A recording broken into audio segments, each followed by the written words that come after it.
Hello दोस्तों, आप सभी का दिल खोल के स्वागत है आपके अपने YouTube चैनल KRS क्लासेज में। तो आज जो हम पढ़ने वाले हैं वो है आवेशों के निकाय के कारण स्थिति ऊर्जा का मान कितना होता है।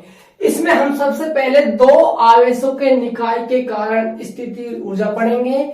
उसके बाद हम तीन आवेशों के निकाय के कारण स्थिति ऊर्जा का मान कितना होता है उसके बारे में पढ़ेंगे। फिर हम n आवेशों के कारण स्थिति ऊर्जा का मान कितना होगा उसके बारे में पढ़ने वाले। मैं आपको यहाँ पर दो आवेशों के निकाय कारण ऊर्जा और तीन आवेशों के निकाय के कारण स्थिति ऊर्जा को कंप्लीट करवाऊंगा। फिर मैं आपको ऐसा ट्रिक बताऊंगा। आपको दो आवेशों का निकाय दे दे, 5 का दे दे, 10 का दे दे, 20 का दे दे, n आवेशों का निकाय दे दे, कोई प्रॉब्लम नहीं होगी सूत्र बनाने में। एक ऐसी ट्रिक बताऊंगा जबरदस्त खतरनाक तरीके से। तो आपको सबसे पहले दो आवेशों को निकाय, फिर आपको तीन आवेशों को निकाय की स्थिति ऊर्जा समझनी होगी। उसके बाद ही आप उस ट्रिक को समझ सकते हो। तो चलो स्टार्ट करते हैं। देखो, दो आवेशों के निकाय कारण स्थिति ऊर्जा समझना ध्यान से। मान लीजिए कि दो आवेश है, एक Q1 है, एक आपका Q2 है। ये दोनों आवेश रखे हुए हैं कहां पर? अनंत पर। दो आवेश है Q1 तथा Q2, ये दोनों आवेश रखे हुए हैं अनंत पर। ठीक है, मुझे इन दोनों आवेशों को अनंत से लाना है। ठीक है, और अनंत से लाकर मुझे निकाय बनाना है। निकाय का मतलब क्या होता है अभी आपको समझ आ जाएगा। आप फिलहाल इतना ध्यान दीजिए कि दो आवेश है जिनके नाम Q1 तथा Q2 है, वो अनंत पर रखे हुए हैं। अब ध्यान से समझना, मैं क्या कर रहा हूं, मैं इस Q1 आवेश को अनंत से ला रहा हूं यहां पर Q1 आवेश को। ठीक है, मैं मान रहा हूं कि मैं इसको A बिंदु पर ला रहा हूं Q1 आवेश को अनंत से। ठीक है, पहला काम ये किया मैंने। ठीक है, फिर मैं क्या कर रहा हूं, मैं इस Q2 आवेश को भी अनंत से कहां ला रहा हूं? बिंदु B पर ला रहा हूं। इनके बीच की दूरी मान लेते हैं हम R12। क्या मान लिया? R12। पता है ना R12 क्यों माना हुआ? देखो, यहाँ पर Q1 आवेश है, यहाँ पर Q2 आवेश है, तो दूरी 12 मान ली मैंने। 12 क्योंकि आवेश क्या है? Q1 और Q2, तो दूरी R12। अब देखना ध्यान से, जो ये स्ट्रक्चर बनी है आपके सामने, ए बिंदु पर रखा है Q1 आवेश और बी बिंदु पर रखा है Q2 आवेश। कितनी दूरी पर रखा हुआ है? R12 दूरी पर रखा हुआ है। इस चीज को कहा जाता है निकाय। आया समझ? इसको क्या कहते हैं हम? निकाय कहते हैं। क्या कहते हैं? निकाय कहते हैं। अब देखना, सोचना, समझना और ध्यान देना।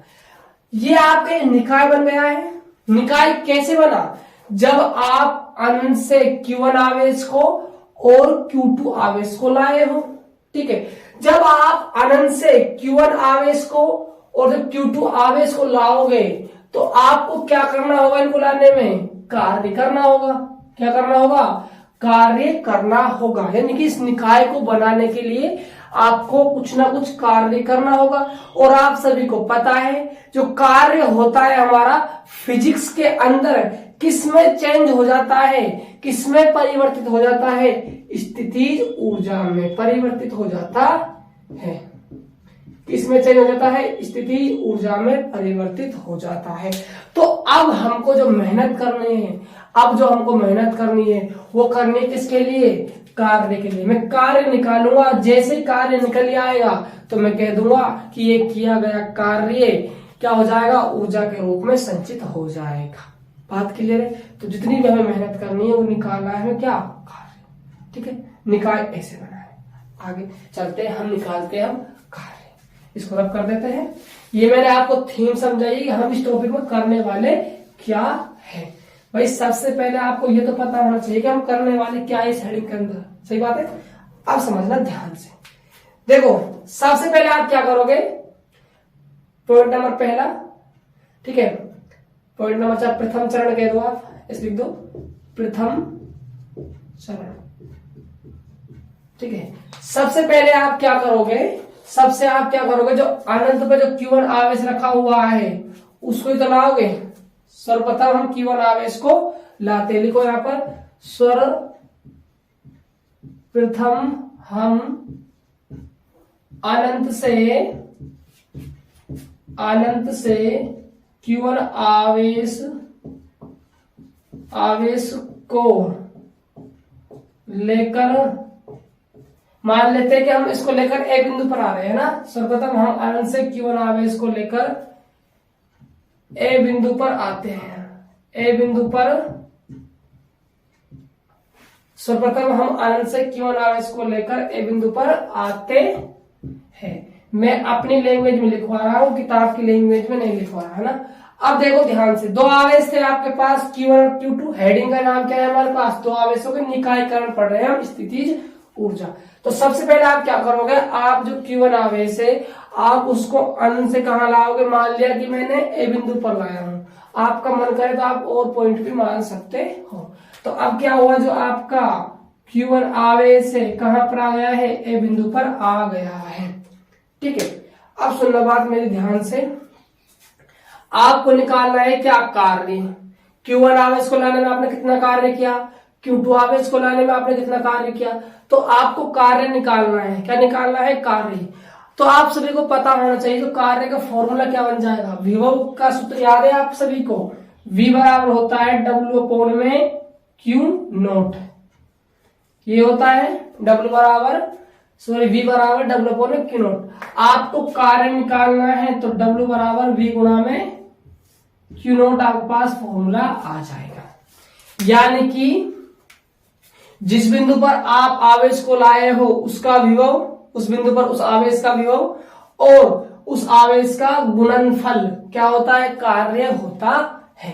तो सबसे पहले आपको क्या निकालना होगा, इस बिंदु पर इस आवेश का विभव कितना है और फिर आपको इस आवेश से मल्टीप्लाई कर देना है, आपके पास कार्य निकल कर आ जाएगा।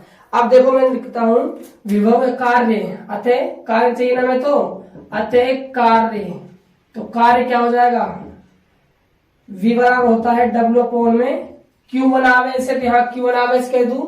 कार्य निकालना है तो W बराबर V गुणा में Q1 कह दूं। W बराबर V क्या है यहाँ पर, V क्या है यहाँ पर, विभव। कौन सा विभव, जिस बिंदु पर आप Q1 आवेश को लाए हो। तो लिख दो यहाँ पर A बिंदु पर विभव। भाई V क्या है, विभव। किस पर, जिस बिंदु पर आप Q1 आवेश लाए हो उस बिंदु का विभव है। तो मैं लिख दिया यहाँ पर ए बिंदु पर विभव गुणा में Q1। अब सोचना ध्यान से, समझना। देखो W बराबर, अब मैं बात करता हूं ए बिंदु पर विभव का मान कितना होने वाला है। मैंने आपको विभव, विभवांतर, बिंदु आवेश का विभव, विद्युत विधुरों के कारण विभव सब चीज पढ़ा रखी है। तो मुझे ये बताइए आप ए बिंदु पर विभव कितना होने वाला है। भाई पहले आपका ए बिंदु था स्थिर, आप अनंत पर गए और आपने उस पर Q आवेश को लाकर रख दिया।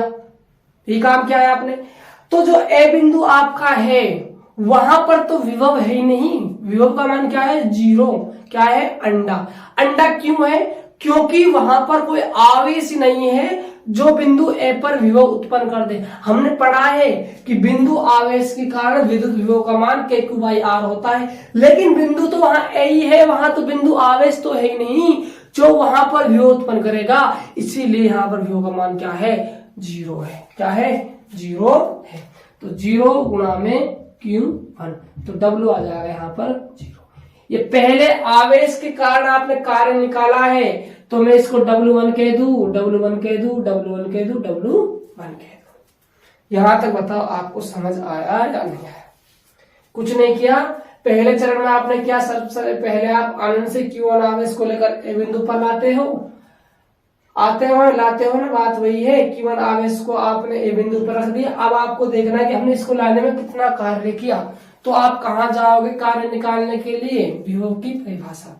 विभव क्या होता है, V बराबर W में Q0। यहाँ पर आवेश हमारे पास Q1 है तो Q0 का स्थान किसने ले लिया, Q1 ने ले लिया। आपको W निकालना है तो V का Q1 का मल्टीप्लाई यहाँ कर दिया। ठीक है, अब ये क्या है, यहाँ पर V क्या है, यहाँ पर विभव है। विभव क्या होता है, हमें देखना है कि ए बिंदु पर कितना विभव है। ठीक है, तो ए बिंदु पर विभव, ए बिंदु पर तो विभव कब होगा, जब यहाँ पर पहले से कोई आवेश उपस्थित होगा। आवेश तो है ही नहीं, जब आवेश ही नहीं है तो आवेश नहीं है तो विभव का मान क्या होता है, 0 होता है, शून्य होता है। तो मैंने यहाँ पर विभव का मान 0 जमा दिया, Q1 से गुणा किया, 0 से टकराएगा 0 बन जाएगा। ठीक है, अब चलते हैं आगे। अब देखिए क्या होता है का, यहां समझने वाली बात है, ध्यान दीजिएगा। बात करते हैं हम द्वितीय चरण की। द्वितीय पद कह दो, चरण कह दो, बात एक है ना, द्वितीय पद। तो अब आप क्या करते हो, अब आप करते हो जो आपके पास Q2 आवेश था, जो आपके पास Q2 आवेश था, अब क्या करते हो आप Q2 आवेश को अनंत से कहां लाते हो, बिंदु B तक लाते हो। तो देखो इस बात को, अब हम अनंत से Q2 आवेश को, अब हम अनंत से Q2 आवेश को बिंदु B तक लाते हैं। ठीक है, तो स्ट्रक्चर कुछ आपको ऐसी नजर आएगी, देखिए ध्यान से। यह आपका Q1 आवेश आ गया ए बिंदु पर, यहाँ आपका B बिंदु था, यहाँ पर आपने Q2 आवेश को ला दिया और उनके बीच की दूरी क्या मान लिया आपने, R12 मान लिया। ठीक है, अब देखिए आप आगे, अब हमें निकालना है कि हमने जब Q2 आवेश को हम लेकर आए बिंदु B पर, तो हमें इस आवेश B तक कितना कार्य करना पड़ा, कितना कार्य करना पड़ा। ठीक है, तो ध्यान से समझिएगा, अतः कार्य, अतः कार्य, तो कार्य क्या हो जाएगा, विभव की परिभाषा से ये रहा, कार्य आवेश सेकंड है तो कार्य क्या हो जाएगा, W2, V गुणा में आवेश का मल्टीप्लाई, आवेश क्या है Q2। अब देखो ध्यान से, ये क्या है विभव, ये क्या है विभव, किस बिंदु पर लाए हो आप Q2 आवेश को, बिंदु B पर लाए हो, तो आपको बिंदु B पर विभव कितना उत्पन्न हो रहा है इसका मान निकालना होगा। आप उसका मान यहां रख दोगे, आवेश का मल्टीप्लाई कर दोगे, कार्य निकल कर आ जाएगा। अब मेरी बात ध्यान से समझना, समझने वाली बात यहां पर है। देखो जैसे आप Q2 आवेश को अनंत से कहां पर लाए, बिंदु B तक लाए, तो देखना यहाँ पर पहले से ही ए बिंदु पर कौन सा आवेश उपस्थित है, Q1 आवेश उपस्थित है। ये Q1 आवेश हो गया, ये बिंदु B हो गया, तो कौन सी डेफिनेशन बन गई बताओ, बिंदु आवेश के कारण विद्युत विभव। तो यहाँ पर जो विभव उत्पन्न करने वाला है किस पर, बिंदु B पर, वो क्या करेगा, Q1 आवेश करेगा। तो लिख दो यहाँ पर W2 बराबर Q1 आवेश के कारण विभव गुणा में Q2 आवेश। बात समझ आया। अब देखो जो Q1 आवेश है वो बिंदु B पर कितना विभव उत्पन्न करेगा, कितना करने वाला है, आपने पढ़ी है डेरिवेशन के Q1 बटा में R, और दूरी क्या मानी हुई है हमने यहाँ पर R12 गुणा में क्या है यहाँ पर Q2। तो ये क्या आ गया, Q2 आवेश को लाने में किया गया कार्य। ऐसा कीजिए, इसको आप इक्वेशन नंबर फर्स्ट मान लीजिए, इसको आप इक्वेशन नंबर सेकंड मान लीजिए। ठीक है, अब देखो ये तो आपने क्या निकाला, कार्य निकाला कि भैया आप Q1 आवेश को अनंत से लेकर आओगे तो कितना कार्य करना पड़ेगा, और Q2 आवेश को लाओगे तो कितना कार्य करना पड़ेगा। अब बात करो यदि मैं कुल कार्य की, साइड में लिख रहा हूं, स्पेस नहीं है इसलिए, अतः कुल कार्य, अतः कुल कार्य W बराबर W1 प्लस में W2। ठीक है, तो देखिएगा W बराबर W1 का मान कितना है 0, प्लस में W2 का मान क्या है K Q1 Q2 बटा R12। तो W क्या निकल आएगा यहाँ से, K Q1 Q2 बटा R12। ये तो निकल का आया निकाय को बनाने में कुल कार्य। ये क्या है, दोनों आवेशों को आप लेकर आए हो अनंत से, तो आपको इतना कार्य करना होगा। तो आप इसको ये भी कह सकते हो कि ये क्या है, दो आवेशों को निकाय को जब आपने बनाया तो उसे बनाने में आपको कुल कितना कार्य करना पड़ा, कितना करना पड़ा, Q1 Q2 बटा में R12। अतः लिख दो यहाँ पर, जो ये किया गया कार्य है ये किसके रूप में संचित हो जाएगा, स्थितिज ऊर्जा के रूप में संचित हो जाएगा। देखो यहाँ पर, अतः ये है कार्य स्थितिज ऊर्जा के रूप में संचित हो जाएगा, संचित हो जाएगा। तो आप कह सकते हो कि W बराबर कह दो, U बराबर कह दो, कितना जाएगा, Q1 Q2 बटा में R12। तो ये आपकी डेरिवेशन कंप्लीट हुई। तो आपको यदि दो आवेशों का निकाय बनाना है तो आपको इतनी कार्य करना होगा, इतना स्थिति ऊर्जा आपको लगानी होगी, खर्च करनी होगी, कितनी, Q1 Q2 बटा R12, यानी दोनों आवेशों को मल्टीप्लाई बटे में उसकी दूरी का भाग और गुणा में के। तो यह कूलाम का नियम से लग रहा है आपको शायद, ये आप यहाँ सोच रहे हो तो वहां कूलाम का नियम क्या होता था, Q1 Q2 बटा R²। यहाँ R² नहीं है, सिर्फ R है। वहां दो आवेशों के मध्य लगने वाला बल क्या था, Q1 Q2 बटा R²। यहाँ दो आवेशों के निकाय स्थिति ऊर्जा क्या है, Q1 Q2 बटा R। सिर्फ ऐसे आप याद रख सकते हो दो।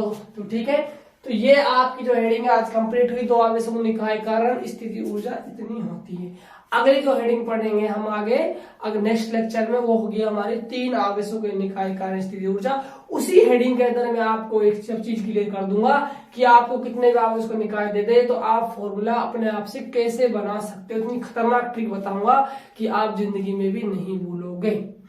ठीक है, तो यदि आपको वीडियो अच्छी लगी हो तो वीडियो को लाइक कर दीजिए, यदि चैनल पर आप नए आए हो तो चैनल को सब्सक्राइब कर दीजिए। मिलते हैं नेक्स्ट लेक्चर में, तब तक के लिए बाय बाय, टेक केयर।